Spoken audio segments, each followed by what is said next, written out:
इन्हें जो चीज याद रहे वो चाहिए कि ब्राह्मणन के गांव में आए कि तुमने मतलब करो जो तुम्हारी बाकी सजा है।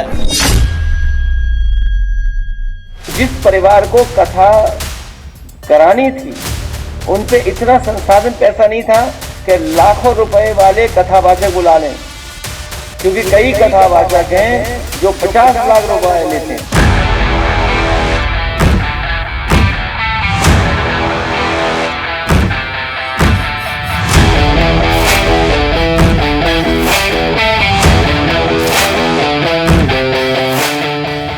किसी की हैसियत है कि धीरेन्द्र शास्त्री को बुला ले अपने घर कथा के लिए, पता करवा लीजिए अंडर टेबल नहीं लेते वो धीरेन्द्र शास्त्री।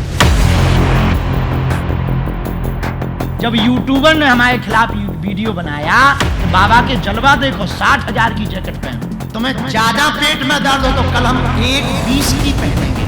अटरी के बरे मुंह सर चंद।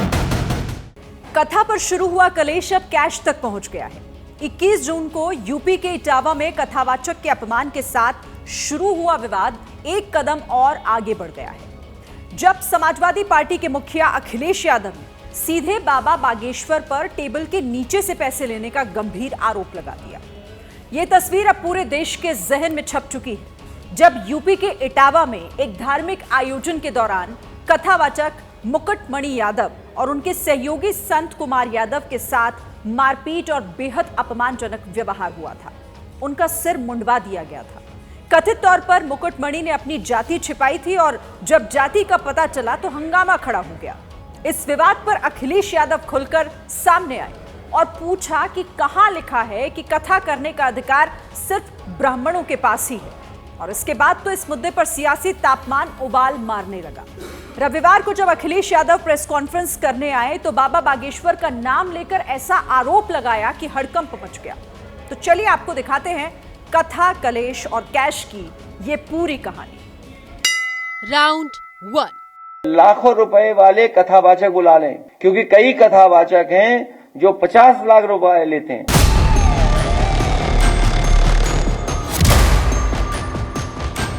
हमारे ऊपर टिप्पणी करने वालों सुनो कान खोलकर, हम दान लेते हैं, यस। हम दक्षिणा लेते हैं, यस।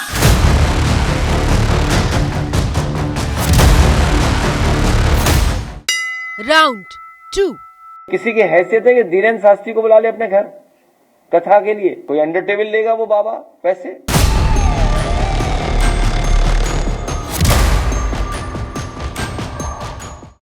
हम कथा का भी दक्षिणा लेते हैं, यस। जब 2 कौड़ी के एक्टिंग करने वाले लोग करोड़ों ले सकते हैं तो हम भी लेते हैं।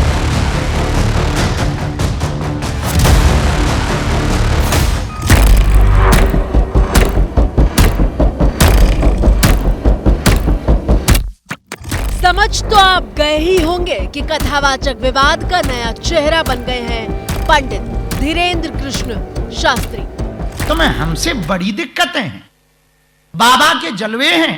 अरे भाई, कभी विचार तो करो, जिस आदमी पर तुम कमेंट कर रहे हो उस आदमी को जीवन को देखने की कोशिश तो करो।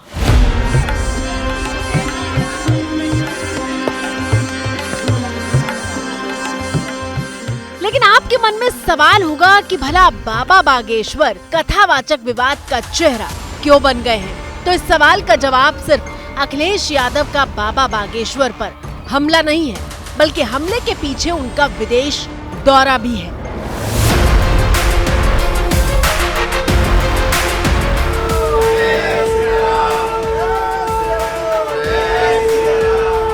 तस्वीरें जून महीने की ही हैं, जब बाबा बागेश्वर कथा सुनाने के लिए न्यूजीलैंड की धरती पर पधारे थे।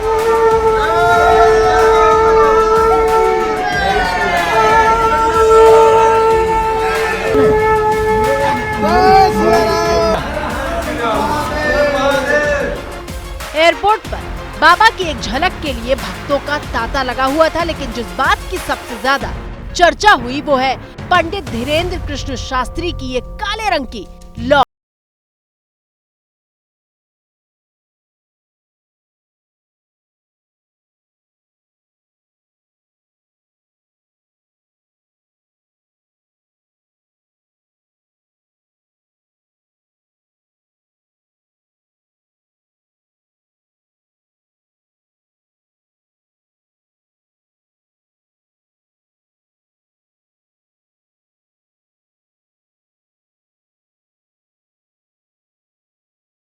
इससे हम विचलित भी नहीं हुए। तुम ये मत समझना कि तुमने फोटो या वीडियो डाल दिया तो हम विचलित हो गए, नहीं।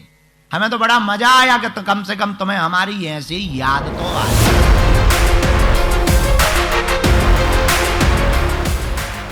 जब बाबा के कान तक ये खबर पहुंची तो उन्होंने मंच से ही ट्रोलर्स को जवाब देते हुए कहा कि 60,000 की जैकेट से पेट में दर्द हो रहा है तो वो 1,20,000 की जैकेट पहनकर दिखाएंगे। हम ऑस्ट्रेलिया में हमें बहुत ठंडी लगी तो हमने चेलों को बताया कि भाई कोई जैकेट वैकेट खरीदो, ठंडी लग रही। तो एक बच्ची दीक्षा लिए है, उसने बढ़िया महंगी सी जैकेट खरीद के दे दी। रही होगी 60-65 हजार की भारतीय अनुसार। कोई बड़ी कंपनी ब्रांड का नाम है जैकेट। हमें तो आज ही पता लगा है कि बड़ी महंगी जैकेट।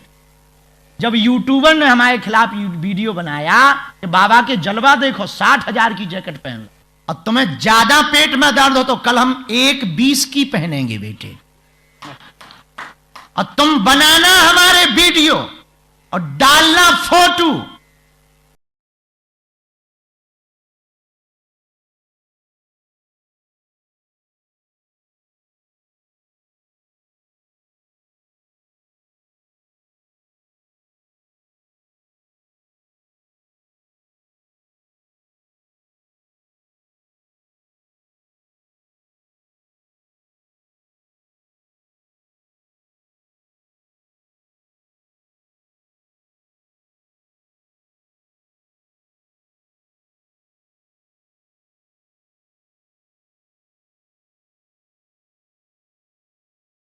भारत से हजारों किलोमीटर दूर, लगभग 10,000 किलोमीटर की दूरी पर एक छोटा सा देश है, mini India, little India, Fiji में, जहां भारतीय मूल के लोग यहां पर सनातन संस्कृति का निरंतर कार्य कर रहे हैं। देश बड़ा प्यारा है, टापू है, समुद्र का किनारा है, चारों तरफ हरियाली है, प्रसन्नता है, शांति है, पर खुशबू तो भारत जैसी है। लेकिन भारत तो भारत है, बड़ी याद आ रही है।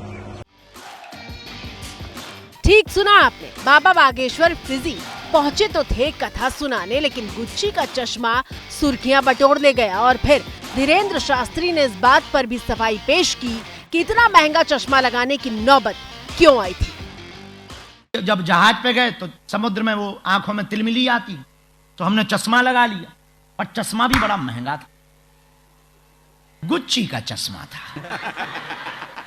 भारत में इतनी पोस्टें वायरल हो रही हमारी, लोग चश्मा की फोटो और चश्मा के ब्रांड का नाम, बाबा के जलवे देखो, कुछ तो कह रहे नहीं नहीं नहीं नहीं, ऐस देखो ऐस, कुछ तो कह रहे मजे तो इन्हीं के हैं, ठटरी के बरे, नक्कटा, मूसर चंद, 10 रुपया का आदमी नाचने वाला, गंदे चरित्र का आदमी 2 लाख की जैकेट पहन सकता, और महात्मा अगर 60,000 की पहन ले तो तेरे पेट में दर्द होता है। धीरेन्द्र शास्त्री भी पूरी तैयारी के साथ आए थे कि कौन सा ब्रांड कितना महंगा है, इसका पूरा अध्ययन कर रखा था। इसीलिए ट्रोलर्स को चेतावनी देने के लिए बाबा ने प्राडा वाले हथियार का इस्तेमाल किया। बड़े बड़े बलात्कारी, बड़े बड़े नचैये जो समाज को दारू पीने का उपदेश देते हैं, जो सिगरेट पी करके बच्चों को बर्बाद करते हैं, और गंदी गंदी मूवी बनाकर तुम्हारे ही पैसों की टिकटों से ऐस आराम करते हैं, उन पर कमेंट करने में तो तेरी नानी मर जाती होगी, पर सनातन के लिए तो तुम्हें तुरंत मजा आ जाता। हिंदुओं पे कमेंट करने में तुम्हें तुरंत तुम्हारी टाइप शुरू हो जाती है, ठटरी के बरे। और अब दोबारा फोटो अपलोड की हमारी तो अगली बार पराडा का चश्मा मिलेगा। दरअसल बाबा बागेश्वर पूरे 1 महीने तक 3 देशों की विदेश यात्रा पर थे, फिजी, न्यूजीलैंड और ऑस्ट्रेलिया। इस दौरे पर बाबा बागेश्वर ने जब महंगे ब्रांड की चीजों का इस्तेमाल किया तो लोग सवाल पूछने लगे कि भला कोई साधु संत गुच्ची का चश्मा क्यों लगा रहा है।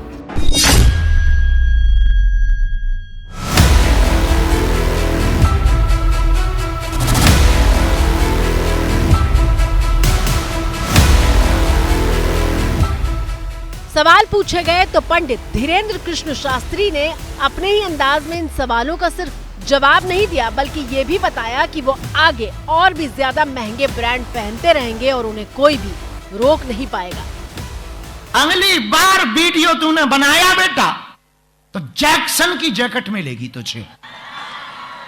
हाँ, और हम पढ़ के आए हैं, ये भी सुन ले, और ऑनलाइन देख के आए हैं कि महंगा ब्रांड कौन सा है। हाँ, तो अगली बार कमेंट करने के पहले विचार कर लेना, नानी याद आएगी और हम सुधरेंगे नहीं। चलिए आपको बताते हैं कि बाबा बागेश्वर के ब्रांड को लेकर इतना बवाल क्यों होता है, और इस सवाल के जवाब के लिए पहले ये तस्वीर देखिए।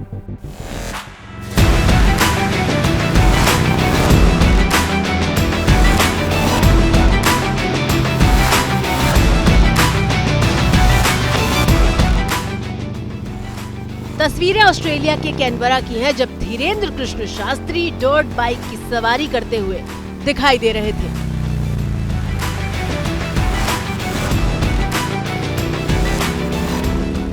जिनका मन सच्चा होता है उनका हर काम अच्छा होता है, और जो सच्चा होता है वो थोड़ा बच्चा होता है।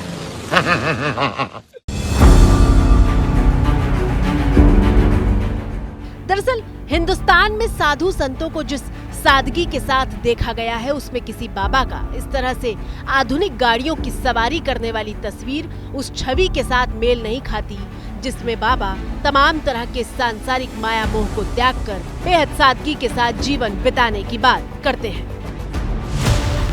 धीरेन्द्र कृष्ण शास्त्री इस पूरे विवाद पर सिर्फ इतना कहते हैं कि ये भक्तों की श्रद्धा है जो उन्हें इस तरह के अनुभव देती है। हमको शौक की जिंदगी पसंद भी नहीं, साधु की जिंदगी पसंद है, लेकिन बच्चों का मन होता है कि गुरुजी थोड़ा आप अपने लिए भी जी लो, तो थोड़ा उनका मन प्रसन्न करने के लिए कर देते। हमें शौक नहीं है भैया, हम तो हिंदुओं के लिए जी रहे हैं, हिंदुओं के लिए मर रहे हैं। 26 जून को बागेश्वर धाम वाले पंडित धीरेन्द्र कृष्ण शास्त्री का 1 महीने का लंबा दौरा खत्म हुआ है और वो देश लौट आए हैं। और देश में तो कथावाचक के मुद्दे पर सियासी संग्राम छिड़ा हुआ है। कथावाचकों से मारपीट का मामला तो 21 जून का है, लेकिन अखिलेश यादव ने कथावाचकों की मोटी फीस का मुद्दा उछालकर इसमें धीरेन्द्र शास्त्री की एंट्री करवा दी है। धीरेन्द्र शास्त्री ने खुद कबूल किया है कि हाँ, वो फीस लेते हैं और गरीब बच्चियों के कल्याण के लिए लेते हैं।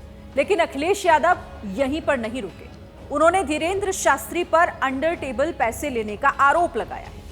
अब सवाल यह है कि क्या धीरेन्द्र शास्त्री का इस विवाद में नाम लेने के पीछे उनकी बढ़ती लोकप्रियता और महंगे ब्रांड इस्तेमाल करने का कनेक्शन है, या फिर अखिलेश यादव को 2027 के उत्तर प्रदेश विधानसभा चुनाव के लिए अपनी जमीन मजबूत करने का एक मौका मिल गया है। तस्वीरें 25 जून की हैं, जब अखिलेश यादव ने जिन कथावाचकों का अपमान हुआ था उन्हें अपने मंच पर बुलाया और हारमोनियम ढोलक देकर सम्मान किया था। उनकी ढोलक छिन गई, उनकी चैन छिनी, उनका वो जो हमारा उसका हारमोनियम छिन गया, और जो अंधा है बेचारा जो ढोलक वाला, वो कठेरिया बिरादरी का है। हमने तो नहीं कहा कभी कठेरिया, आपसे कहा हो तो बता दो। कठेरिया बिरादरी का अंधा ढोलक बजा रहा, अपना जीवन यापन कर रहा कथा के कार्यक्रमों में, आपने उसकी ढोलक छीन ली, हारमोनियम छीन गया। अब इस पूरे मामले की राजनीतिक तस्वीर को भी समझ लेते हैं। अखिलेश यादव और उनकी पार्टी के नेता कथावाचकों को यादव बताकर अपने कोर वोट को साध रही है। इसके साथ ही पीडीए में शामिल पिछड़ा, दलित समेत अन्य जातियों को भी अपने पाले में लाने की कोशिश कर रही है। जबकि बीजेपी ब्राह्मण राजपूत वोट बैंक को साथ रखते हुए पिछड़ों और दलितों को भी अपनी तरफ खींचने की कोशिश में है। हमारे लिए जाति मायने नहीं रखती, हमारे लिए तो उसकी प्रतिभा को एक प्लेटफॉर्म उपलब्ध करवाने का कार्य हम कर रहे हैं। अब सवाल यह है कि क्या बाबा बागेश्वर अखिलेश को एक ऐसे चेहरे के तौर पर मिले हैं जिससे वो बीजेपी को घेर सकते हैं। भारत को यदि विश्व गुरु बनाना है, भारत को समृद्ध बनाना है, भारत को विकसित देशों में अमेरिका, ऑस्ट्रेलिया, न्यूजीलैंड की तरह खड़ा करना है, तो एक ही उपाय है समृद्ध भारत के लिए। भाषावाद, क्षेत्रवाद, जातिवाद से ऊपर उठकर राष्ट्रवाद के लिए प्रत्येक भारतीय प्रणबद्ध होकर के जिस दिन कार्य करने लगेगा उस दिन भारत भव्य होगा।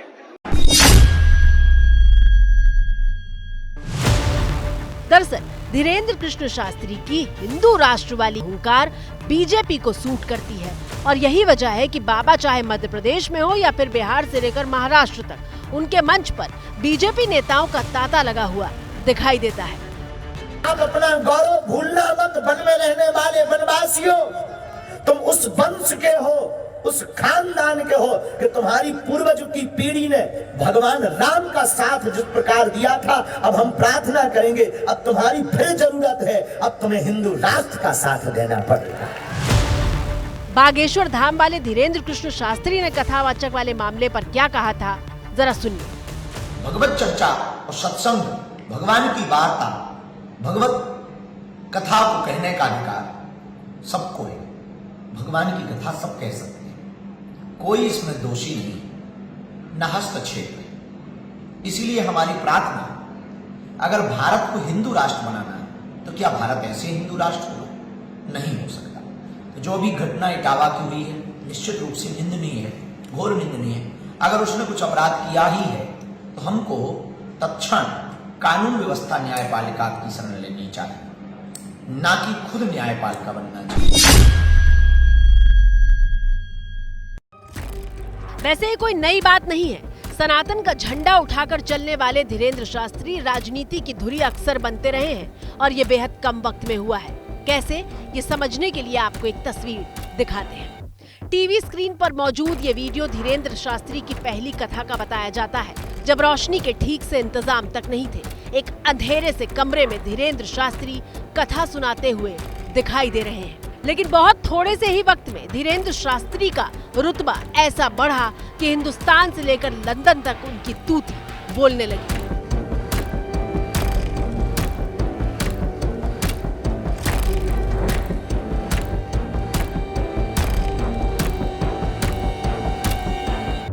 कहते हैं धीरेन्द्र कृष्ण शास्त्री जब 12 साल के हुए तभी से प्रवचन देना शुरू कर दिया था और 7 साल पहले तक छतरपुर के गड़ा गांव में साइकिल और मोटरसाइकिल पर दिखने वाले धीरेन्द्र शास्त्री अब बेहद महंगी और लग्जरी गाड़ियों में दिखाई देते हैं। सोशल मीडिया के जरिए धीरेन्द्र शास्त्री की लोकप्रियता का ग्राफ बढ़ा और ऐसा बढ़ा कि अब उनके दरबार में पर्ची लगाने और नंबर लगाने के लिए लोग लाइन में खड़े दिखते हैं। बाबा के दरबार में लगने वाली भीड़ सिर्फ देश में नहीं बल्कि विदेश दौरों में भी दिखाई देती है।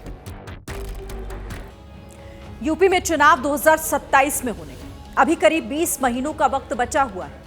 माना यह जा रहा है कि इन मुद्दों को हवा देकर अभी से ही चुनावी पिच सजाने की तैयारी हो रही है। ब्राह्मण बनाम यादव का विवाद अभी लंबा चलेगा क्योंकि इस विवाद में नेताओं को वोट की खुशबू आ रही है।